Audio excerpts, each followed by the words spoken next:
Media మిత్రులకు నమస్కారం. ఈరోజు తెలంగాణ భవన్లో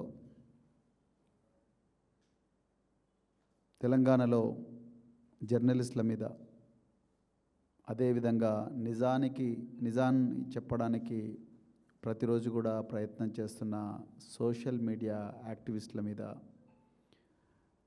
తెలంగాణ ప్రభుత్వం చేస్తున్న దాడులకు నిర్బంధానికి వ్యతిరేకంగా ఈరోజు ప్రజలకు కొన్ని నిజాలు ఒళ్ళు గగురు పొడిచే నిజాలు చెప్పే ప్రయత్నం చేయడానికి పెట్టిన ఈ పత్రికా సమావేశానికి ఇచ్చేసిన మీడియా మిత్రులందరికీ కూడా హృదయపూర్వక ధన్యవాదాలు. మొట్టమొదట నిన్న ఆర్టీసీ కార్మికుడు శంకర్ గౌడ్ మృతికి సంతాపం తెలుపుతూ మరి ఆ అమరవీరుడికి అశ్రు నివాళి తెలుపుతూ అదేవిధంగా ఈరోజు ఆ ఆర్టీసీ అమరవీరుడు శంకర్ గౌడ్ అంతిమ యాత్రకు వెళ్ళడానికి మరి బీఆర్ఎస్ పార్టీ తరపున మాజీ మంత్రివర్యులు శ్రీమతి సవితా ఇంద్రారెడ్డి గారు, అదేవిధంగా మరి కౌన్సిల్లో ఫ్లోర్ లీడర్ శ్రీ మధుసూనాచారి గారు, అదేవిధంగా నర్సంపేట ఎక్స్ఎమ్మెల్యే పెద్ది సుదర్శన్ రెడ్డి గారు, వీళ్ళందరూ కూడా మహబూబాద్లో వారి అంతిమయాత్రకు పోతుంటే వారినందరినీ కూడా మార్గం మధ్యలోనే అడ్డుకోవడం, పూర్తిగా శ్రీనివాస గౌడ్ మాజీ మంత్రి గారిని వీళ్ళందరినీ కూడా అడ్డుకోవడాన్ని, అరెస్ట్ చేయడాన్ని బీఆర్ఎస్ పార్టీ తీవ్రంగా ఖండిస్తున్నది. నిజానికి మా ఇంటికి కూడా పోలీసులు పొద్దున ఒకసారి వచ్చి వెళ్ళారు. అదేవిధంగా మళ్ళీ వస్తున్నారన్న సమాచారం తెలుసుకొని నేను ఈరోజు ఇక్కడికి రావడం జరిగింది. నిజానికి ఆర్టీసీ కార్మికుడి హత్య అది ఆత్మహత్య కాదు, నిజానికి ప్రభుత్వం చేసిన హత్య. వాళ్ళ కోరికలు చాలా న్యాయమైనవి. వాళ్ళు రాజ్యాంగబద్ధంగానే సమ్మె నోటీసు ఇచ్చి చాలాసార్లు కూడా సంప్రదింపులు జరిపి దాని తర్వాతనే వాళ్ళు నిరవధిక సమ్మెకు పిలుపునిచ్చిండ్రు. ఎక్కడ కూడా బస్సులను దగ్ధం చేయడం కానీ, వాళ్ళ ఉన్నతాధికారులను కొట్టడం కానీ, యాజమాన్యాలను ఇబ్బంది పెట్టడం కానీ అవన్నీ చేయలేదు. అంతా కూడా పద్ధతి ప్రకారమే చేసుకుంటూ వస్తున్నారు. కానీ దానికి కూడా నిన్న తాండూరు పోలీసు వాళ్ళు ఇచ్చిన నోటీసు చూస్తే చాలా భయానకంగా ఉంది.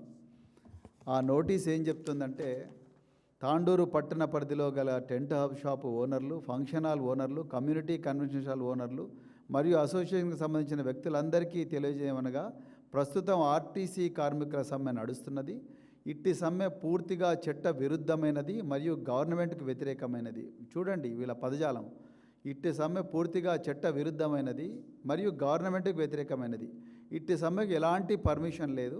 కావున పైన తెలిపిన వ్యక్తులందరూ ఇట్టి సమ్మెకు మీ యొక్క సామాన్లు కానీ టెంట్లు కానీ ఇచ్చి అట్టి సమ్మెకు మద్దతు పలికినచో అటు వారిపైన చర్యలు తీసుకుంటామని ఈ సందర్భంగా తెలియజేస్తున్నాము. ఇంకా 2 రోజులు అయితే ఏం చెప్తారంటే, ఈ సమ్మెకు సంబంధించిన ఏ న్యూస్ ఏ జర్నలిస్ట్ రాసినా కూడా ఆయన మీద కూడా చర్యలు తీసుకుంటామని చెప్పే ప్రయత్నం ఈరోజు చేస్తూ ఉన్నారు. సరే, ఇక ఒకవైపు ఆర్టీసీ కార్మికుల సమ్మె అయితే, మరోవైపు నిజంగా ఈరోజు తెలంగాణ ప్రజలకి ఈ విషయం చెప్పాలంటే నాకే భయం వేస్తున్నది, నిజంగా ఆందోళన కలుగుతున్నది. రాబోయే 2 సంవత్సరాలు తెలంగాణ ప్రజల భవిష్యత్తు రక్షణ ఈ రేవంత్ రెడ్డి గారి పాలనలో ఎట్లుంటుందో అన్న ఆందోళనతో ఈరోజు ఈ ప్రెస్ మీట్ పెట్టడం జరుగుతున్నది. నిజంగా భయానకమైన విషయాలు కొన్ని జరుగుతూ ఉన్నాయి, అవి మీకు చెప్పాలి. బీఆర్ఎస్ పార్టీ మొదటి నుంచి కూడా చెప్తున్నది, ఈ 2023లో రేవంత్ రెడ్డి గారు తాను ముఖ్యమంత్రి శాఖ తీసుకోవడం మాత్రమే కాకుండా, ఆయన మున్సిపల్ మరియు పట్టణాభివృద్ధి శాఖ మాత్రమే తీసుకోకుండా, ఈ ఆంధ్రప్రదేశ్ గత ఉమ్మడి ఆంధ్రప్రదేశ్ అదేవిధంగా తెలంగాణ చరిత్రలో ఎన్నడూ లేని విధంగా హోంశాఖ కూడా తన దగ్గరే పెట్టుకున్నారు. ప్రజలు మామూలుగా జరిగిపోయే వారం అనుకున్నారు ఆ రోజు. అదేవిధంగా తన అనుచరుడైన పొంగులేటి శ్రీనివాసరెడ్డి గారికి రెవెన్యూ శాఖ ఇవ్వడమే కాకుండా వారి చేతిలో సమాచార పౌర సంబంధాల శాఖ కూడా పెట్టారు. ఇది మామూలు విషయం అనుకున్నారు అందరు. కానీ ఇక్కడే తెలంగాణ ప్రజలు పప్పులో కాలేసారు. దాని పర్యవసానం ఇవాళ అత్యంత భయానకంగా ఉన్నది. అది కనిపించడం లేదు, కానీ అత్యంత భయానకంగా ఉన్నది. బద్దలు కావడానికి రెడీగా ఉన్న అగ్నిపర్వతంలాగా ఉన్నది తెలంగాణ పరిస్థితి. ఇలా తెలంగాణ ప్రజలు గుర్తించాలి. నేను ఒక్క విషయం చెప్పి, ఇప్పుడు ఆర్టీసీ కార్మికుల సమ్మె, నేను ఇప్పుడు ఆ నోటీసు గురించి నేను ఇంతకుముందే చెప్పిన. ఇది హోంమంత్రి రేవంత్ రెడ్డి గారి ఆదేశాల మేరకే ఈ నోటీసులు వచ్చినాయి. దాని గురించి నేను తర్వాత చెప్తా. ఈ శంకర్ గౌడ్ ఎందుకు ఈ ఆత్మహత్య యత్నం చేసి దురదృష్టవశాత్తు నిన్న ప్రాణాలు కోల్పోయినది తర్వాత మాట్లాడతా. కానీ నిన్న నేను తెలుగు స్క్రైబ్ అనే ఒక social media handle, Telugu Scribe అనే very popular social media handle, దానికి నేను కూడా సబ్స్క్రైబర్ ట్విట్టర్లో. ఎందుకంటే ఈ దేశంలో నాకు అందరికీ ఎన్ని హక్కులు ఉన్నాయో నాకు కూడా అవే హక్కులు ఉన్నాయి. రాజ్యాంగంలో ఆర్టికల్ 19 ఈ 140 కోట్ల మందికి ఏ హక్కులు ఇచ్చిందో నాకు కూడా అవే హక్కులు ఇచ్చినాయి.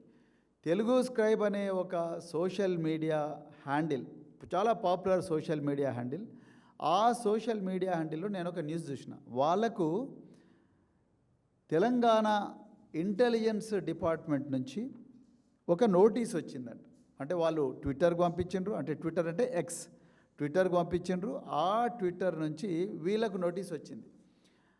ఆ తెలంగాణ ఇంటెలిజెన్స్ డిపార్ట్మెంటు ట్విట్టర్కు ఏం నోటీస్ పంపించిందా అంటే, తెలుగు స్క్రైబ్ అనే ఒక సంస్థ ఉన్నది. ఆ తెలుగు స్క్రైబ్ అనే ఒక సంస్థ చాలా రోజుల నుంచి కూడా చాలా ఘోరమైన కంటెంట్ పెడతా ఉన్నది. డిఫామేటరీ కంటెంట్, అంటే చాలామందికి పరువు నష్టం కలిగించే విధంగా కంటెంట్ పెడతా ఉన్నది. అదేవిధంగా వీళ్ళ పెడుతున్న న్యూస్ వల్ల, ఈ తెలుగు స్క్రైబ్ అనే ఒక న్యూస్ అవుట్లెట్ పెడుతున్న న్యూస్ వల్ల ఈ రాష్ట్రంలో పెద్ద ఎత్తున కూడా మత కల్లోలాలు, లేకపోతే కుల కల్లోలాలు, లేకపోతే పెద్ద ఎత్తున కూడా అశాంతి, అభద్రత వచ్చే పరిస్థితి ఉన్నది. అదేవిధంగా ఈ తెలుగు స్క్రైబ్ అనే ఒక న్యూస్ మీడియా వీళ్ళు తెలంగాణ ప్రజలకు వ్యతిరేకంగా కంటెంట్ పెడతా ఉన్నారు, అంటే న్యూస్ ఇస్తూ ఉన్నారు అని చెప్పి ఇంటెలిజెన్స్ అధికారి, ఆయన పేరు చెప్పాలంటే, నేను కూడా ఒక ఐపీఎస్ ఆఫీసర్నే. నేను కూడా తెలంగాణలో ఉమ్మడి ఆంధ్రప్రదేశ్లో 26 సంవత్సరాలు ఐపీఎస్ ఆఫీసర్గా పనిచేసిన. నా బ్యాచ్మేట్స్ నిన్ననే డీజీపీలు అయినరు అందరు కూడా.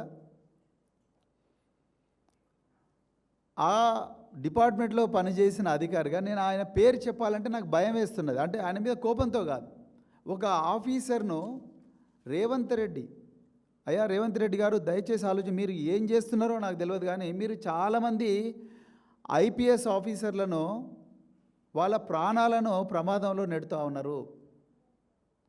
మీరు ఆ ఐపీఎస్ ఆఫీసర్తోని మీరు ఏం చేసిండ్రు, సిఐసెల్ అనే ఒక సంస్థ మా దగ్గర ఉన్నది. ఆ సంస్థతోని మీరు ట్విట్టర్కి ఒక నోటీస్ ఇచ్చిండ్రు. ఆ సంస్థ పేరు సిఐసెల్. నిజానికి పోలీసు డిపార్ట్మెంట్లో 99% మంది ఆఫీసర్లకు ఈ సిఐసెల్ అంటే ఏంది, అది ఎక్కడుంటుంది, అది ఏం చేస్తుంది, వాళ్ళ పని ఏందని తెలియదు, తెలవాల్సిన అవసరం లేదు, తెలవాల్సిన అవసరం లేదు. కానీ అలాంటి ఒక సిఐసెల్తోని మీరు ట్విట్టర్కు ఈ తెలుగు స్క్రైబ్ అనే ఒక న్యూస్ అవుట్లెట్ మీద ఒక నోటీస్ ఇప్పించారు. ఇది మామూలు నోటీస్ కాదు. నేను అదే తెలంగాణ ప్రజలకు, ఇక్కడ కూర్చున్న జర్నలిస్టులందరికీ చెప్పాలనుకుంటున్నా. మీరు కూడా మీ తోటి జర్నలిస్టులకు చెప్పండి, తెలంగాణ ప్రెస్ క్లబ్కి చెప్పండి, అదేవిధంగా ప్రెస్ క్లబ్ ఆఫ్ ఇండియాకి చెప్పండి, ఎడిటర్స్ గిల్డ్ ఆఫ్ ఇండియాకి చెప్పండి. దీంట్లో ఇది మామూలు నోటీస్ కాదు. ఇది 94 BNSS కింద మాత్రమే కాదు, భారతీయ నాగరిక సురక్షా సంహిత మాత్రమే కాదు, ఇది అత్యంత క్రూరమైన the draconian unlawful activities prevention act 1967 మరియు అమెండ్మెంట్ 2008 యాక్ట్. అంటే ఏందయ్యా అంటే, యాంటీ టెర్రర్ లా అని ఇండియాలో ఏదైతే ఉన్నదో, ఆనాడు మేము చిన్నగా ఉన్నప్పుడు టాడా ఉండే, దాని తర్వాత పోటా వచ్చింది, ఇప్పుడు మన తరానికి UAPA unlawful activities prevention act 2008 ఈ మధ్యకాలంలో 2019లో దాన్ని మరింతగా మాడిఫై చేశారు ఇప్పుడున్న ఎన్డీఏ ప్రభుత్వం. ఇది కేవలం టెర్రరిస్టుల మీద మాత్రమే పెట్టే చట్టం. దయచేసి అందరూ గుర్తుపెట్టుకోవాలి. ఆనాడు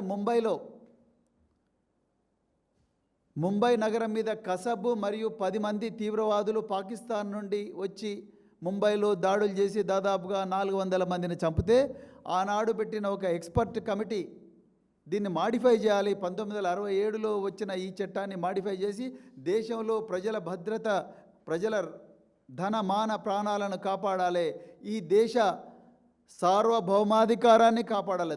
to save the integrity, internal security and sovereignty of this nation called India. ఈ చట్టం వచ్చింది. ఈ 1967 నుంచి 2008లో మళ్ళీ దీన్ని మాడిఫై చేసిండ్రు, 2019లో మళ్ళీ మాడిఫై చేసిండ్రు. చాలా ఎక్కువ పవర్స్ పోలీస్ ఆఫీసర్కి ఈ దేశంలో ఏది చట్టం మీద వచ్చిందో కేవలం ఆ యుఏపిఏ ద్వారానే వచ్చినాయి. అలాంటి ఒక చట్టాన్ని, టెర్రరిస్టుల మీద మాత్రమే ప్రయోగించే చట్టాన్ని ఈరోజు జర్నలిస్టుల మీద ప్రయోగించాలనే కుట్ర తెలంగాణలో రేవంత్ రెడ్డి గారు చేస్తున్నారు. నేను ఇంత చరిత్ర మీకు ఎందుకు చెప్పిన అంటే, రేపు ఇక్కడ కూర్చున్న జర్నలిస్టులు, ఇక్కడ కూర్చున్న కెమెరామెన్లు, వాళ్ళ కుటుంబాలు, మీ కుటుంబాలు అన్నీ కూడా ప్రమాదంలో పడతాయి. మీరు రాసి పెట్టుకోండి. నిజానికి తెలుగు స్క్రైబ్ అనే న్యూస్లెట్ కన్నా ముందరే ఈ రేవంత్ రెడ్డి గారు ముఖ్యమంత్రి, హోంమంత్రిత్వ శాఖ తన దగ్గరే పెట్టుకొని, మరోవైపు పొంగులేటి శ్రీనివాసరెడ్డి సమాచార పౌర సంబంధాల శాఖ తన దగ్గరే పెట్టుకొని, వీళ్ళు దాదాపుగా జర్నలిస్టుల మీద, సోషల్ మీడియా యాక్టివిస్టుల మీద 250 క్రిమినల్ కేసులు పెట్టిండ్రు. ఒకటి కాదు, రెండు కాదు, 250 క్రిమినల్ కేసులు. ఒక కొనతం దిలీప్ మీదనే, social media activist Konatham Dilip మీదనే దాదాపు 30 కేసులు ఉన్నాయి. ఆ 30 కేసులన్నీ కూడా నిర్మల్ జిల్లాలోనే ఉన్నాయి.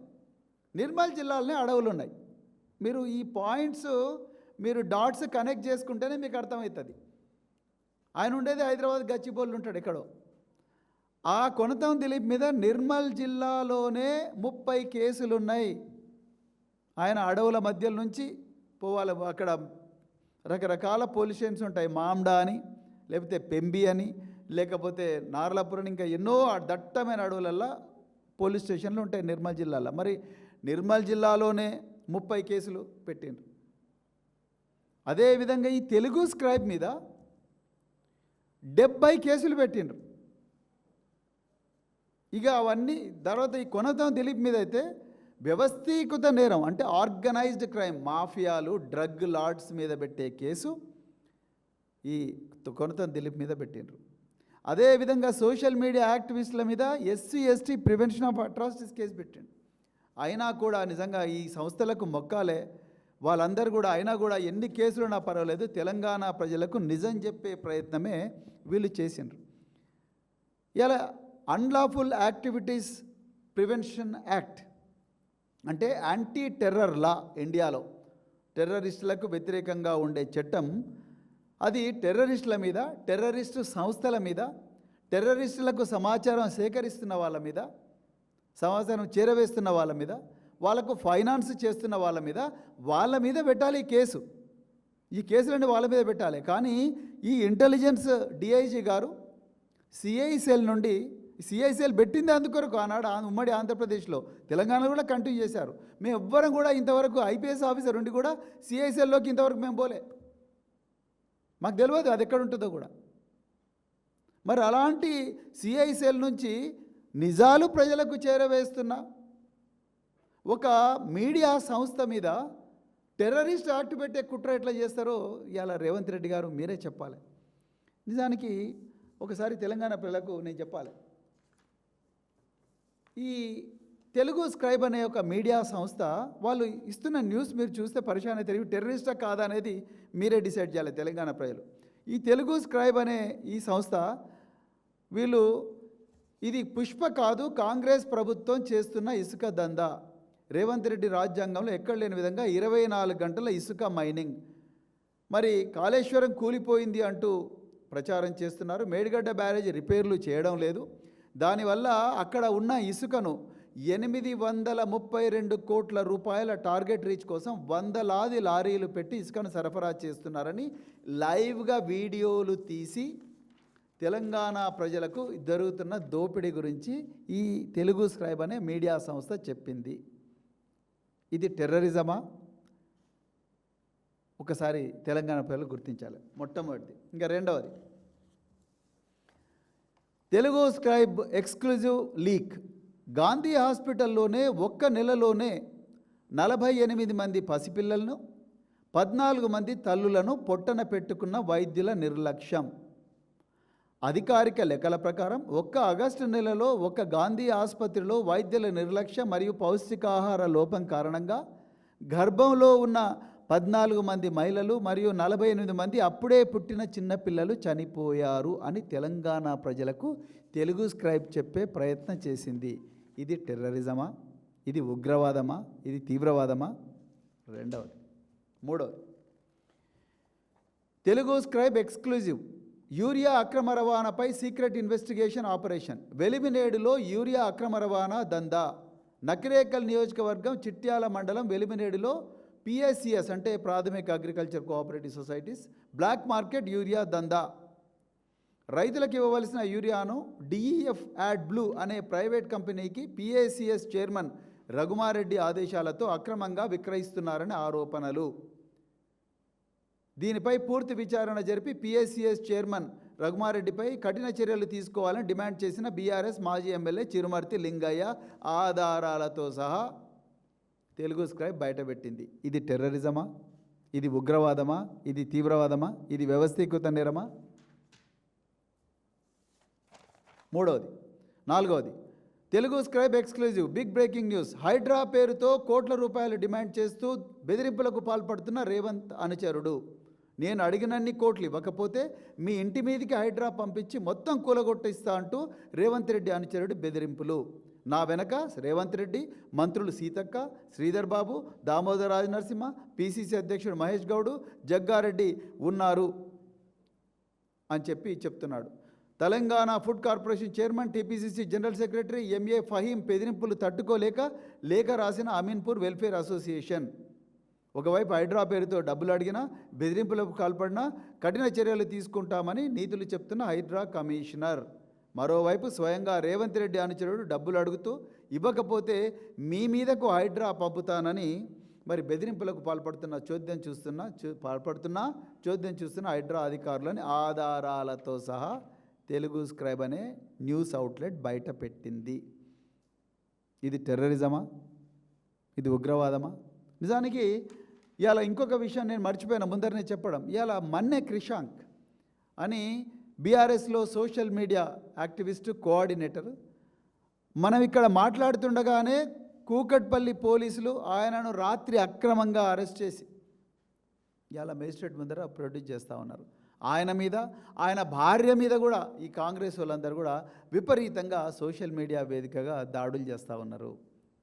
అంటే మీరు ఆలోచించండి, ఎంత మతి భ్రమించిన ముఖ్యమంత్రి ఏ విధంగా పోలీస్ వ్యవస్థను వాడుకుంటా ఉన్నాడు. మేము ఆ రోజు కూడా ఇదే వేదికగా చెప్పినాం, అయ్యా నువ్వు సీక్రెట్గా ఉండాల్సిన సంస్థలను బజారుకి ఇడుస్తూ ఉన్నావు. ట్యాపింగ్ అదే కదా. ట్యాపింగ్ ఏ వ్యవస్థ చేస్తుంది, వాళ్ళు ఎవరు, ఆ అధికారులు ఎవరు, ఆ సంస్థలు ఏవని మీరే బయట పెట్టినరు. రిమాండ్ షీడీలు అంతా కూడా ఆ సంస్థల పేర్లు చెప్పినరు. ఇవాళ మళ్ళీ ఈ తెలుగు స్క్రైబ్ అనే ఒక న్యూస్ ఛానల్ను బంద్ చేయడం కోసం కౌంటర్ ఇంటెలిజెన్స్ సెల్ అనే ఒక సంస్థను, మీరు సీక్రెట్గా ఉండాల్సిన సంస్థను, టెర్రరిస్టు కార్యకలాపాలను మానిటర్ చేయాల్సిన ఈ సంస్థను బజారుకి ఈడుస్తూ ఉన్నారు. రేవంత్ రెడ్డి గారు, మీకు హోంమంత్రిగా ఉండే అర్హత లేదు. మీరు పదవీ స్వీకార ప్రమాణం తీసుకున్నప్పుడు office of secrecy, official secrets act, ప్రభుత్వంలో కొన్ని రహస్యంగా గోప్యంగా పెట్టాల్సిన కీలకమైన విషయాలు దేశ భద్రత కోసం, ఈ దేశ సార్వభౌమత్యం కోసం పెట్టాల్సిన విషయాలు ఉంటాయి, వాటిని అన్నింటిని కూడా సీక్రెట్గానే పెట్టాలి. కానీ మీరేం చేస్తున్నారండి? మీ దందాలన్నీ బయటికి తీసుకొస్తున్నందుకు, మీ అక్రమాలన్నీ వెలుగులోకి తీసుకొస్తున్నందుకు, మీ నుండి ప్రజలను ప్రతిరోజు కూడా కాపాడుతున్నందుకు మీరు సీక్రెట్గా ఉండాల్సిన సంస్థలను, ఆ అధికారులను రోడ్డు మీదకి తీసుకొస్తున్నారు. ఎట్లా వీలవుతుంది? నిజానికి ఈ సందర్భంలోనే నేను తెలంగాణ ప్రజలకు ఒక కీలకమైన విషయం చెప్పాలనుకుంటున్నా. చాలా ముఖ్యమైన విషయం. 2026 ఏప్రిల్ 3వ తారీఖు నాడు ఇరాన్ అమెరికా మధ్యలో యుద్ధం జరుగుతుంటే, ఇరాన్ అమెరికాకు చెందిన F-15 అనే ఒక యుద్ధ విమానాన్ని కూల్చేస్తే అందులో 2 పైలట్లు ఉంటారు. ఒక పైలట్ రక్షింపబడతాడు, ఇంకో పైలట్ పోయి ఇరాన్ భూభాగం మీద పడతాడు. ఆ ఇరాన్ భూభాగం మీద పడ్డ పైలట్ను రక్షించడం కోసం అమెరికాలో ఒక వార్ రూమ్ ఏర్పాటు చేస్తారు. అమెరికాలో మిలిటరీ ఉన్నతాధికారులు, అది ఏ డిపార్ట్మెంట్ ఎవరికి తెలియదు, కానీ ఒక వార్ రూమ్ ఏర్పాటు చేస్తారు. అమెరికాలో ఉండే మిలిటరీ అంతా కూడా డొనాల్డ్ ట్రంప్ కంట్రోల్లోనే ఉంటుంది. కానీ ఈరోజు తెలంగాణ ప్రజలు, భారత ప్రజలు గుర్తించాల్సిన విషయం ఏంటయ్యా అంటే, ఆ పైలట్ను రక్షించే ఆపరేషన్ ఏదైతే ఉందో, ఆ ఆపరేషన్ రూమ్ ఏదైతే ఉందో, ఆ రూమ్ నుంచి డొనాల్డ్ ట్రంప్ను బయటికి పంపించేసిండ్రు మిలిటరీ ఉన్నతాధికారులు. మీకు అర్థమవుతుందా తెలంగాణ ప్రజలారా? పరిపక్వత ఉన్న ప్రొఫెషనల్ ఉన్నతాధికారులు అయితే వాళ్ళు ఏం చేస్తారంటే, అమెరికా అధ్యక్షుడు నువ్వు డొనాల్డ్ ట్రంప్ కావచ్చు, నువ్వు మా మిలిటరీకి బాస్ కావచ్చు, నువ్వు supreme commander of the armed forces కావచ్చు, కానీ మా ప్రొఫెషనల్ విషయాల్లో దయచేసి నువ్వు జోక్యం చేసుకోవద్దని డొనాల్డ్ ట్రంప్నే బయటికి పంపించిన మిలిటరీ అధికారులు బయటికి పంపించి వాళ్ళ సైనికుల్ని కాపాడుకున్నారు. ఇరాన్లో ఒక ఆపరేషన్ చేసి ప్రెసిడెంట్ బయటికి పంపించేసిండ్రు. అది నేను కాదు, నా సొంత కవితం కాదు, వాల్ స్ట్రీట్ జర్నల్ చెప్పింది, మొత్తం ప్రపంచం అంతా చూసింది. Donald Trump was sent out because he was not a professional. మరి రేవంత్ రెడ్డి గారిని మీరు ఎట్లా అలో చేస్తున్నారు? ఇంత కీలకమైన, సున్నితమైన, గోప్యంగా ఉండాల్సిన విషయాల్లోకి రేవంత్ రెడ్డి గారిని ఎట్లా అలో చేస్తూ ఉన్నారు? మీరు నేను ఇవాళ డీజీపీ గారిని అడుగుతా ఉన్నా, principal secretary, special chief secretary హోమ్ని అడుగుతా ఉన్నా. అసలు మీకు దేశ భద్రత మీద మీకు అవగాహన ఉంటే కదా మీరు ఈరోజు ఆ స్థాయికి డీజీపీకి పోయింది. ఎన్నో గొప్ప గొప్ప పనులు చేస్తుంటారు, మీ అందరికీ ప్రెసిడెంట్ ఆఫ్ ఇండియా ఎన్నో మెడల్స్ ఇచ్చుంటారు, కానీ ఏమీ తెలవని, మరి ఓటుకు నేటు కేసులో ఎన్నో ఆరోపణలు ఎదుర్కొంటున్న వ్యక్తిని, 83 క్రిమినల్ కేసులు ఉన్న వ్యక్తిని మీరు ఇంత కీలకమైన ఆపరేషన్స్కి ఎట్లా అలో చేస్తున్నారు? అసలు సిఐసెల్ అంటే మాకే తెలియదు. సగం మంది ఐపీఎస్ ఆఫీసర్, సగం కాదు 90% ఆఫ్ ద ఐపీఎస్ ఆఫీసర్స్ దాంట్లోకి పోలేరు. మరి అలాంటి సిఐసెల్ నుండి మీరు తెలుగు స్క్రైబ్కు, ఆ ట్విట్టర్కు మీరు ఒక నోటీస్ పంపించారు. అది కూడా అన్లాఫుల్ యాక్టివిటీస్ ప్రివెన్షన్ యాక్ట్ కింద పంపించారు. అంటే యాంటీ టెర్రర్ లా. నేను తెలంగాణ పిల్లలకి కూడా చెప్పాలనుకుంటా, చాలామందికి తెలియదు, ఎందుకంటే తెలంగాణ ప్రజలు ఇంకా దీని గురించి తెలుసుకోవాల్సిన అవసరం ఉన్నది. ఈ యాంటీ టెర్రర్ లా కింద ఎవరెవరిని పంపించినరా అంటే ఇంతవరకు వరవర్రావు, అదేవిధంగా కోబట్ గాంధీ, స్టాన్ స్వామి, ఒక జెసూట్ ప్రీస్ట్, ఆదివాసీల కోసం జీవితాంతం పోరాడి 84 సంవత్సరాల వయసున్న స్టాన్ స్వామిని జైల్లో పెడితే 7-8 సంవత్సరాలు పెడితే ఆయన చచ్చిపోయాడు జైల్లోనే. స్టాన్ స్వామి. ప్రొఫెసర్ జిఎన్ సాయిబాబా, ఒక ప్రొఫెసర్ ఢిల్లీ యూనివర్సిటీలో, ఆ ఢిల్లీ యూనివర్సిటీలో జేఎన్యూలో ఆ ప్రొఫెసర్, ఆయనను 10 సంవత్సరాలు ఇదే యాంటీ టెర్రర్ లా యూఏపీఏ కింద పెడితే ఆయన చచ్చిపోయాడు. అంటే మీరు కొనతం దిలీప్ను చంపాలనుకుంటున్నారా? లేకపోతే జర్నలిస్టులను చంపాలనుకుంటున్నారా? ఈ సోషల్ మీడియా యాక్టివిస్టులను చంపాలనుకుంటున్నారా? అంటే మీరు ఎస్సీ ఎస్టీ యాక్ట్ పెడితే వీళ్ళు నిజాలే రాస్తున్నారు, మీరు ఐటీ యాక్ట్ పెడితే నిజాలే రాస్తున్నారు, మీ ప్రభుత్వ అక్రమాలను ఎండగడతా ఉన్నారు, మీరు వ్యవస్థీకృత నేరాల యాక్ట్ పెడితే కూడా వీళ్ళు వాళ్ళ పోరాటం ఆపుతలేరు, మీ ఆగడాలను బయటికి తీసుకొస్తున్నారు. ఇవన్నీ ఇంటలేరని చెప్పి టెర్రర్ యాక్ట్ పెట్టి వీళ్ళని ఖతం చేయాలని చూస్తున్నారా? స్టాన్ స్వామిలాగా, వరవర్రావులాగా, లేకపోతే వీళ్ళందరిలాగా వీళ్ళందరూ జైల్లోనే ఉండాలని ప్రయత్నం చేస్తున్నారు. దాదాపు ఏది ఈ దేశంలో 25,000 మందిని ఇది కేసులలో పంపించారు యూఏపీఏ కింద. చూస్తేనేమో కన్విక్షన్ పర్సంటేజ్ 2%. అసలు what is it your trying to do Revanth Reddy గారు? అంటే జర్నలిస్టులు అంటే టెర్రరిస్టులాగా కనిపిస్తున్నారా మీకు? ఆర్టీసీ కార్మికులకు మీరు ఇచ్చిన నోటీస్ ఏంది? అంటే టెంట్ హౌస్ ఇవ్వద్దు, నీళ్ళు ఇవ్వద్దు, వాళ్ళతో మాట్లాడొద్దు, వాళ్ళ న్యూస్ రాయొద్దు, ఏం చేసినా కూడా మీరు జైలుకు పోతారని ఇస్తున్నారా? ఒక్కసారి తెలంగాణ ప్రజలందరూ కూడా ఆలోచించాలి. ఎలా మీ రాహుల్ గాంధీ ఏం చెప్పిండు? రాహుల్ గాంధీ ఇక చూడండి, రాహుల్ గాంధీ మణిపూర్లో Tripura is burning, pointing out that Tripura is burning is a call for corrective action, but BJP's favourite cover up tactic is shooting the messenger, truth can't be silenced by UAPA అని చెప్పి రాహుల్ గాంధీనే, మీ సీనియర్ నాయకుడు రాహుల్ గాంధీనే యూఏపీఏ కరెక్ట్ కాదు అని చెప్పి tweet చేసిండు. మరి రాహుల్ గాంధీకి ఒక రూలు, రేవంత్ రెడ్డికి ఇంకో రూల్ ఉంటుందా? నేను పోలీస్ అధికారులను మళ్ళీ రిక్వెస్ట్ చేస్తున్నా, మీరు నిన్నగాక మొన్ననే సివిల్ సర్వీసెస్ డే అని ఒక పండుగ జరుపుకున్నారు. భయము లేకుండా నిష్పక్షపాతంగా చట్టాన్ని అమలు చేయాలని మనమందరం కూడా పోలీస్ అకాడమీలో ప్రమాణం చేస్తాం. ఆ పవిత్రమైన పెరేడ్ గ్రౌండ్, అమరవీరుల రక్తంతో తడిసిన ఆ పెరేడ్ గ్రౌండ్లో మనము భయము, నిష్పక్షపాతము, ఎలాంటి ఇంటర్ఫియరెన్స్కు లోను కాకుండా ప్రజలను రక్షించడం కోసం, భారత రాజ్యాంగాన్ని రక్షించడం కోసం, భారత సార్వభౌమత్యాన్ని రక్షించడం కోసం డ్యూటీ చేస్తామని మనం కాకి యూనిఫామ్ వేసుకొని, తుపాకీ భుజాన పెట్టుకొని మరి దేశ త్రివర్ణ పతాకం ముందు ప్రమాణ స్వీకారం చేస్తాం, పదవీ స్వీకార ప్రమాణం చేస్తాం. అలాంటి వాళ్ళం ఈ ముఖ్యమంత్రి 83 కేసులు పెట్టుకున్న ముఖ్యమంత్రి నిజాలు చెప్తున్న పత్రికల నోరు మూయించాలని చెప్పి లాస్ట్కు ఈ టెర్రర్ యాక్ట్ను కూడా పెడుతుంటే మీరు ఎట్లా యాక్సెప్ట్ చేస్తున్నారు? ఇదే నా ప్రశ్న మీ అందరికీ కూడా. రాజ్యాంగం ఆర్టికల్ 19 స్వేచ్ఛగా మాట్లాడుకోవచ్చనే హక్కు ఇచ్చింది. రాజ్యాంగం స్వేచ్ఛగా మాట్లాడుకోవాలని హక్కు ఇచ్చింది. 19(1) చాలా క్లియర్గా చెప్తుంది. 19(1) క్లాజ్ G ఏం చెప్తుంది?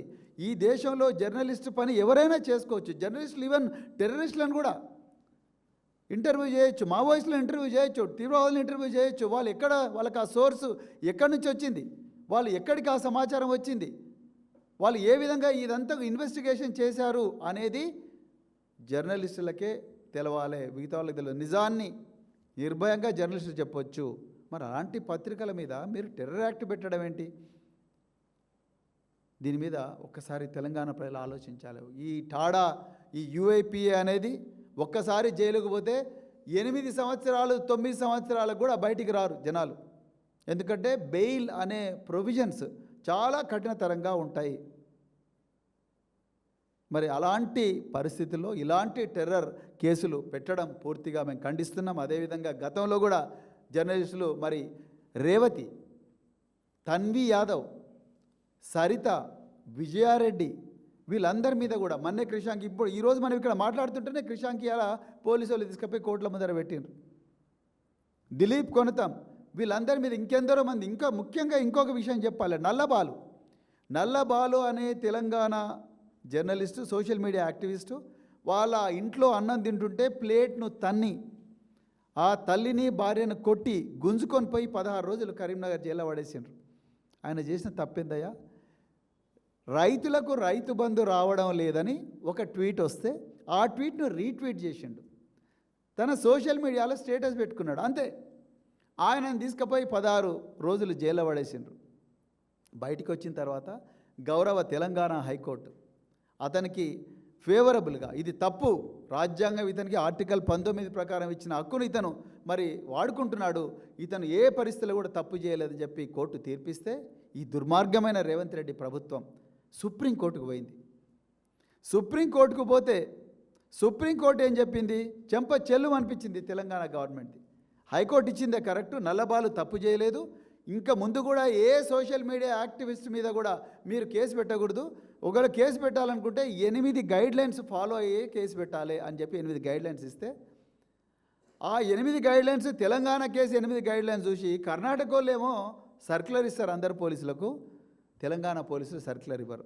మేము చాలామంది యాక్టివిస్టులు అందరం పోయి మేము 8 గైడ్లైన్స్ ఇస్తే ఆ 8 గైడ్లైన్స్ ఫాలో అయ్యే కేసు పెట్టాలి అని చెప్పి 8 గైడ్లైన్స్ ఇస్తే ఆ 8 గైడ్లైన్స్ తెలంగాణ కేసు 8 గైడ్లైన్స్ చూసి కర్ణాటక వాళ్ళు ఏమో సర్క్యులర్ ఇస్తారు అందరు పోలీసులకు, మేము డీజీపీ గారి కార్యాలయంలో ఒక అడిషనల్ డీజీ గారికి కలిసి అయ్యా మీరు కూడా సర్క్యులర్ ఇవ్వండి అంటే ఇంతవరకు ఆ సర్క్యులర్ లేదు, విర్కులర్ లేదు, ఏం లేదు.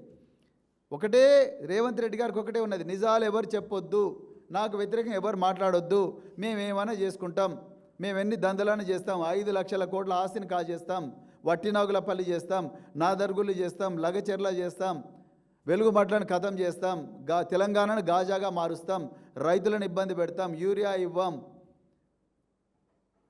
అక్రమంగా కేసులు పెడతాం, మీరెవరు కూడా మా గురించి మాట్లాడొద్దు, ఎందుకంటే నేనే ముఖ్యమంత్రిని, నేనే హోంమంత్రిని, నా దోస్తు పొంగులేటి శ్రీనివాసరెడ్డి సమాచార పౌర సంబంధాల శాఖ మంత్రి, మీరు ఏం చేసినా నడవదు బిడ్డ, ఎక్కువ మాట్లాడితే జైలుకు పోతారు, లేకపోతే టెర్రరిస్టుల తిరిగా ఖతం అయిపోతారు అని చెప్పాలనుకుంటున్నారా?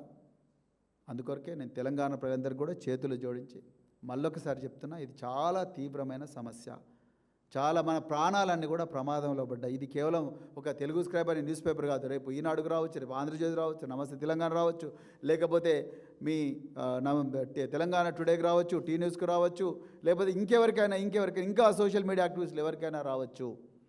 ఈ పరిస్థితి రాకూడదంటే మనమందరం కూడా కలిసికట్టుగా పోరాడాల్సిన అవసరం ఉన్నది, న్యాయపరమైన పోరాటం చేయాల్సిన అవసరం ఉన్నది. ప్రజలందరినీ కూడా ఈ టెర్రరిస్టు చట్టాలను సామాన్య ప్రజల మీద కూడా ప్రయోగించే పరిస్థితి నుంచి తెలంగాణ బయటపడాలి. రాబోయే 2 సంవత్సరాలు ఇలా ఆర్టీసీ కార్మికుల మీద ఏ విధంగా అయితే క్రూరమైన పోలీసు నోటీసులు ఇచ్చి ఇలా శంకర్ గౌడ్ చావడానికి కారకులైనరో, మరి శంకర్ గౌడ్కు ఓదార్పునివ్వడానికి కోసం ఇవాళ పోతున్న మాజీ మంత్రులు బీఆర్ఎస్ నాయకులను రోడ్డు మీదనే పట్టపగలి ఆపి పోలీస్ స్టేషన్కు తీసుకుపోయినరో, ఇదంతా కూడా మరి రాబోయే రోజుల్లో ప్రమాదంలో పడబోతున్న మన జీవితాలకు సంకేతం. దయచేసి ఈ రోజు నుంచైనా మనం తెలంగాణ ప్రజలు ఇదంతా కూడా పెద్ద ఎత్తున రాజ్యాంగబద్ధంగా అడ్డుకోవాలని చెప్తూ మరొక్కసారి మరి ఇంత కీలకమైన సమస్యను తెలంగాణ ప్రజల, కేవలం జర్నలిస్టులకు మాత్రమే కాదు, తెలంగాణ ప్రజలందరికీ కూడా మరి చెప్పడానికి మరి ప్రయత్నం చేస్తున్న జర్నలిస్టు మిత్రులందరికీ కూడా మరొక్కసారి ధన్యవాదాలు తెలుపుతూ మీ అందరికీ కూడా జై తెలంగాణ, జై కేసీఆర్.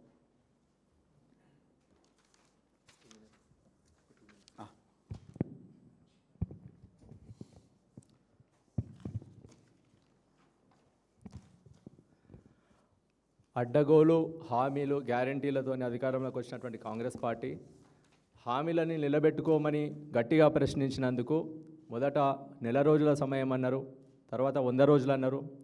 సంవత్సర కాలం గడిచిపోయిన తర్వాత హామీలను గ్యారంటీలను నిలబెట్టుకోలేము అని నిర్ణయించుకున్నటువంటి ప్రభుత్వము ప్రశ్నిస్తున్నటువంటి గొంతులను నొక్కాలనేటువంటి ప్రయత్నం చేసింది. అటు మీడియా కావచ్చు, ఇటు సోషల్ మీడియాలో కావచ్చు, ప్రభుత్వాన్ని ఎండగడుతున్నటువంటి గొంతుకలందరినీ కూడా గుర్తించి వీళ్ళని ఎట్లనైనా నియంత్రించాలన్నటువంటి ధోరణితోని ప్రభుత్వం పోయింది. అదేవిధంగా తొలుత ప్రభుత్వాన్ని ప్రశ్నిస్తున్నటువంటి అకౌంట్లను, వాటిని ఆపరేట్ చేస్తున్నటువంటి వ్యక్తులను గుర్తించి ఆ సోషల్ మీడియా పోస్ట్ని బేస్ చేసి కేసులు నమోదు చేయడం జరిగింది, వాళ్ళని అరెస్టు చేయడం జరిగింది. సుప్రీంకోర్టు ఇచ్చినటువంటి గైడ్లైన్స్ ఆధారంగా ఇక మీద వీళ్ళని సోషల్ మీడియా కేసులని బేస్ చేసుకొని అరెస్ట్ చేయలేమని ఒక నిర్ణయానికి వచ్చినటువంటి ప్రభుత్వము అట్రాసిటీ కేసులు బనాయించి వాళ్ళని అరెస్ట్ చేసేటువంటి ప్రయత్నం చేసింది. బీఆర్ఎస్ పార్టీ లీగల్ సెల్ పటిష్టంగా ఎదుర్కోవడంతో అది కూడా వర్కౌట్ కాక తర్వాత ఆర్గనైజ్డ్ క్రైమ్ 311 సెక్షన్ ప్రయోగించింది, అది కూడా వర్కౌట్ కాలేదు. తర్వాత హేట్ స్పీచ్ బిల్ని తీసుకొచ్చి ఖచ్చితంగా వీళ్ళందరినీ నియంత్రించాలి, లేకపోతే ప్రభుత్వం మనుగడకే ప్రమాదమని గుర్తించినటువంటి కాంగ్రెస్ ప్రభుత్వం మళ్ళా ఇప్పుడు ఆ హేట్ స్పీచ్ కూడా వర్కౌట్ కాకపోవడంతో ఇప్పుడు unlawful activities prevention act, anti terror లాని ఇప్పుడు తీసుకురావడం అనేది ప్రజలందరూ కూడా గమనిస్తూ ఉన్నారు. ప్రముఖ పాత్రికేయులైనటువంటి అనుషా రవిసూద్ గారు, ధన్యా రాజేంద్రన్ గారు, ఇంటర్నెట్ ఫ్రీడమ్ ఫౌండేషన్ అనేటువంటి సంస్థలు వివిధ మాధ్యమాల ద్వారా ఈ యూఏపీఏని వ్యతిరేకిస్తూ వారు స్టేట్మెంట్లు ఇవ్వడం జరిగింది. వారికి ప్రత్యేకమైన ధన్యవాదాలు. ప్రజాస్వామ్య వ్యవస్థకే పెనుముప్పులా ఉన్నటువంటి ఇట్లాంటి చట్టాలను, యాంటీ టెర్రర్ లా లాంటి ఇట్లాంటి చట్టాలను సోషల్ మీడియాని, అదేవిధంగా మీడియాని కూడా నియంత్రించడానికి ప్రభుత్వం వాడుతూ ఉన్నది. కాబట్టి మరిన్ని రాజకీయ గొంతుకలు, అదేవిధంగా రాజకీయ వర్గాలు, అదేవిధంగా మీడియా వర్గాలు కూడా దీని మీద ఖచ్చితంగా అందరూ కూడా వ్యతిరేకించాల్సినటువంటి పరిస్థితి ఉన్నది. కాబట్టి అందరికీ కూడా విజ్ఞప్తి చేస్తూ ఉన్నాము, ఈ యూఏపీఏని ప్రతి ఒక్కరూ ఈ రాష్ట్రంలో ప్రజాస్వామ్యం ఉండాలి, ప్రజాస్వామ్యయుతంగా ఇక్కడ పరిస్థితులు ఉండాలి అని ఆశిస్తున్నటువంటి వారందరూ కూడా దీన్ని వ్యతిరేకించాలని చెప్పి విజ్ఞప్తి చేస్తూ ఉన్నాం. అదేవిధంగా నిన్న బీఆర్ఎస్ పార్టీ నాయకులు క్రిషాంక్ గారు తన కుటుంబ సభ్యుల ఫోటోలని పోస్ట్ చేసి కొందరు కాంగ్రెస్ పార్టీకి చెందినటువంటి సోషల్ మీడియా యాక్టివిస్టులు కుటుంబ సభ్యుల ఫోటోలను పోస్ట్ చేసి అడ్డగోలు రాతలు రాస్తే వారిని ప్రశ్నించినందుకు గాను ఈరోజు మళ్ళీ తిరిగి క్రిషాంక్ గారి మీదనే మళ్ళీ కేసులు బనాయించి ఈరోజు రిమాండ్కి పంపించేటువంటి పరిస్థితులు మనం చూస్తూ ఉన్నాం. ఇక్కడ ప్రజాస్వామ్యంగా ఉండాల్సినటువంటి పరిస్థితులు ఒక నియంతృత్వ ధోరణిలోకి తీసుకొస్తూ ఉన్నటువంటి ఈ ప్రభుత్వాన్ని ఖచ్చితంగా ఎండగడుతూనే ఉంటాము. నిన్న కాంగ్రెస్ పార్టీ సోషల్ మీడియా యాక్టివిస్టులు పోస్ట్ చేసినటువంటి ఈ ఫేక్ న్యూస్ని చూడండి. బీఆర్ఎస్ పార్టీ నాయకుల కుటుంబ సభ్యుల ఫోటోలని పోస్ట్ చేసి అడ్డగోలు ఫేక్ రాతలు రాస్తే ప్రశ్నిస్తే దీన్ని నియంత్రించాల్సింది పోయి ఇట్లాంటి యాక్టివిస్టులని కంట్రోల్ చేయాల్సింది పోయి ఈరోజు కాంగ్రెస్ ప్రభుత్వ పెద్దలు ఒక అవకాశం దొరికింది, ఖచ్చితంగా ఒక గొంతుని ప్రశ్నిస్తున్నటువంటి క్రిషాంక్ లాంటి ఒక గొంతుని నొక్కేటువంటి అవకాశం దొరికింది.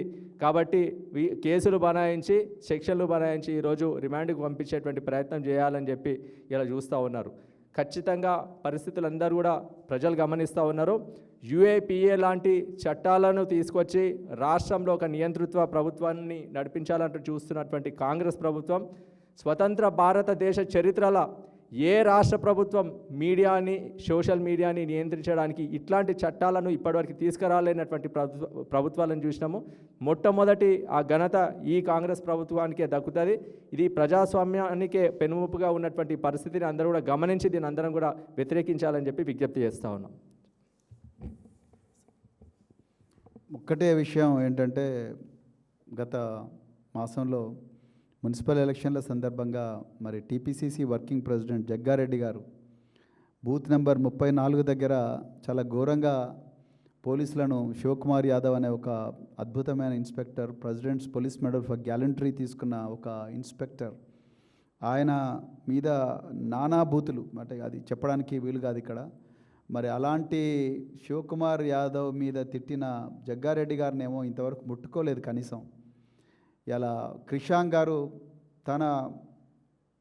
ఆయన పార్టీ పద్ధతిలో పార్టీ కార్యకలాపాల్లో భాగంగా ప్రజల సమస్యల మీద పోరాడుతూ ప్రతిరోజు కూడా ప్రజల మధ్యలోనే ఉంటూ, మరి అది సెల్ ఫోన్ల స్కామ్ అయినా లేకపోతే ఇంకా రకరకాల స్కామ్ల మీద, వందల స్కామ్ల మీద ప్రతిరోజు కూడా తన వాయిస్ ఇస్తున్న క్రిషాంక్ గారినేమో ఇప్పటికీ 4 సార్లు జైలుకు పంపించిండ్రు.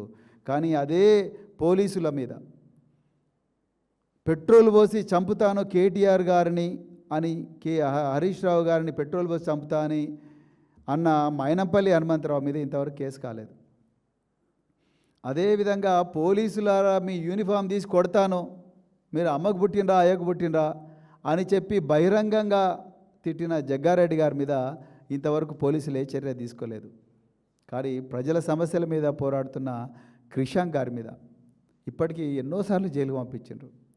అదేవిధంగా మేము నిన్న ఆళ్ళ వెంకటేశ్వర రెడ్డి గారు, శ్రీనివాస్ గౌడ్ గారు, అదేవిధంగా లక్ష్మారెడ్డి గారు మేమందరం మహబూబ్నగర్ జైలుకు పోయినాం. బసిరెడ్డి సంతోష్ రెడ్డి అనే ఒక దేవరకద్ర నాయకుడు, బీఆర్ఎస్ నాయకుడు, ప్రజల అభిప్రాయాన్ని సేకరిస్తుంటే, ప్రజాభిప్రాయాన్ని సంతకాలతో సేకరిస్తుంటే ఆయన మీద నేను ఎమ్మెల్యే ప్రాణం తీస్తాను అని చెప్పి ఒక ఫేక్ కంప్లైంట్ ఇచ్చి అతన్ని జైల్లో పడేసిండ్రు.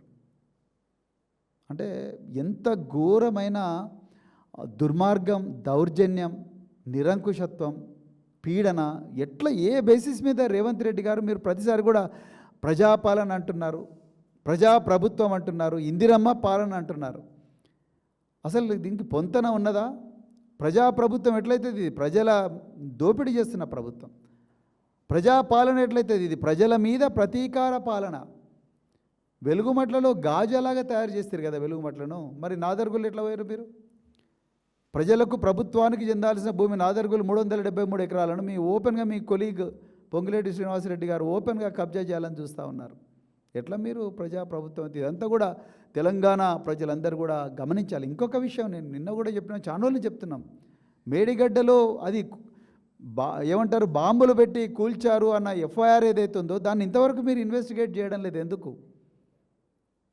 అసలు ఏం జరుగుతున్నది తెలంగాణలో? పోలీసు అధికారులైనా చొరవ తీసుకోవాలి కదా. నేను అదే చెప్పిన, ఒక సైనికుడిని రక్షించడం కోసం మిలిటరీ ఉన్నతాధికారులు దేశాధ్యక్షుడినే పక్కకు పెట్టినరు. ఇది నీ పని కాదన్నారు. మీరు కూడా రేవంత్ రెడ్డి గారిని మీ కీలకమైన నిర్ణయాలు, మీ ఇన్వెస్టిగేషన్ ఏదైతుందో మీరు ఆయన ఒత్తిళ్ళకి ఎందుకు లొంగుతూ ఉన్నారు? చట్టబద్ధంగా జరుగుతున్న ట్యాపింగ్ కేసులో ఆయన ఇంటర్ఫీరెన్స్ ఏందండి రేవంత్ రెడ్డి గారిది? ఒక సున్నితమైన వ్యవహారం, దేశ భద్రతకు సంబంధించిన వ్యవహారంలో ఈ ముఖ్యమంత్రి ఎందుకు ఇంటర్ఫీర్ చేసుకుంటున్నాడు? ఇట్లా డిపార్ట్మెంటు రాజకీయాల కోసం వాడుకుంటా ఉన్నారు, ప్రభుత్వ సంస్థలను రాజకీయాల కోసం వాడుకుంటా ఉన్నారు. దీన్ని మీరు అడ్డుకోవాలి. అదే real spirit of civil services. మీకు ఆర్టికల్ 311, 312 ఈ 2 అధికరణాలు రాజ్యాంగంలో మీకు పూర్తిగా రక్షణ ఇస్తున్నాయి. మీరు ఇలాంటి నిర్ణయాలు తీసుకుంటే మీ ఉద్యోగాలేం పోవు. ఒకవేళ పోయినా కూడా అడ్మినిస్ట్రేటివ్ ట్రిబ్యునల్ ఉంటుంది, తర్వాత సుప్రీంకోర్టు ఉంటుంది, హైకోర్టులు ఉంటాయి, ప్రజలు ఉంటారు. మేమందరం ఉన్నాం రాజకీయ పార్టీలో, మిమ్మల్ని కాపాడుకుంటాం. మేమందరం కూడా తెలంగాణ ప్రజలు కాపాడుకుంటారు. గచ్చిబౌలి స్టేషన్ హౌస్ ఆఫీసర్ హబీబుల్లాని చూసిన బుద్ధి తెచ్చుకోండి. ఆ రాఘవ కన్స్ట్రక్షన్ పొంగులేటి శ్రీనివాసరెడ్డి కొడుకు 70 మంది బౌన్సర్లను తీసుకుపోయి 70 సంవత్సరాల వయసున్న ముసలోళ్ళు ప్రాణాలకు మరి ఏమంటారు ప్రాణంతో సమానంగా కాపాడుకున్న ఒక 3 ఎకరాల భూమిని బౌన్సర్లతోని బుల్డోజర్లతోని పోయి కూలగొడితే ఆ హబీబుల్లాని ఇన్స్పెక్టర్ పోయి అడ్డం పడ్డాడు. రాఘవ కన్స్ట్రక్షన్స్ అనే సంస్థ మీద పొంగులేటి శ్రీనివాసరెడ్డి కొడుకు సిద్ధార్థరెడ్డి ఏం రెడ్డి ఆయన పేరు, ఆ సిద్ధార్థరెడ్డి మీద కేసు పెట్టిండు. ఆయన ట్రాన్స్ఫర్ చేస్తే భయపడలేదు. ఆయన డ్యూటీ ఆయన మంచిగా చేసుకుంటూ హబీబుల్లాని ఆదర్శంగా తీసుకోండి ఐపీఎస్ ఆఫీసర్స్, ఐఏఎస్ ఆఫీసర్స్. ఏంది ఇది ఇంత ఘోరం? మరి ఘోరంగా కంచా గచ్చిబౌలిలో 4 జింకలను చంపి నెమళ్ళను చంపి 100 ఎకరాల భూమిని కబ్జా చేయాలని చూస్తే ఒక్క ఫారెస్ట్ అధికారి కూడా వైల్డ్ లైఫ్ ప్రొటెక్షన్ యాక్ట్ కింద కేసు పెట్టలేదు కదా. ఎందుకు పెట్టలేదు? ఊర్లలో పోడు రైతుల మీద అడ్డం దిడ్డంగా కేసులు పెడుతున్నారు కదా. ముఖ్యమంత్రి మీద కేసు పెట్టడానికి మీకు ఏం నొప్పి? ఎందుకంత భయపడుతున్నారు? రాజ్యాంగం మీకు ప్రొటెక్షన్ ఇవ్వలేదా? ఆర్టికల్ 311, ఆర్టికల్ 312 అన్నిటికన్నా ముఖ్యంగా ప్రజలు మీరు అనుకుంటారండి. మళ్ళొకసారి గుర్తు చేస్తున్న, మీ డ్యూటీ మీరు చక్కగా చేయండి. జై తెలంగాణ, జై కేసీఆర్.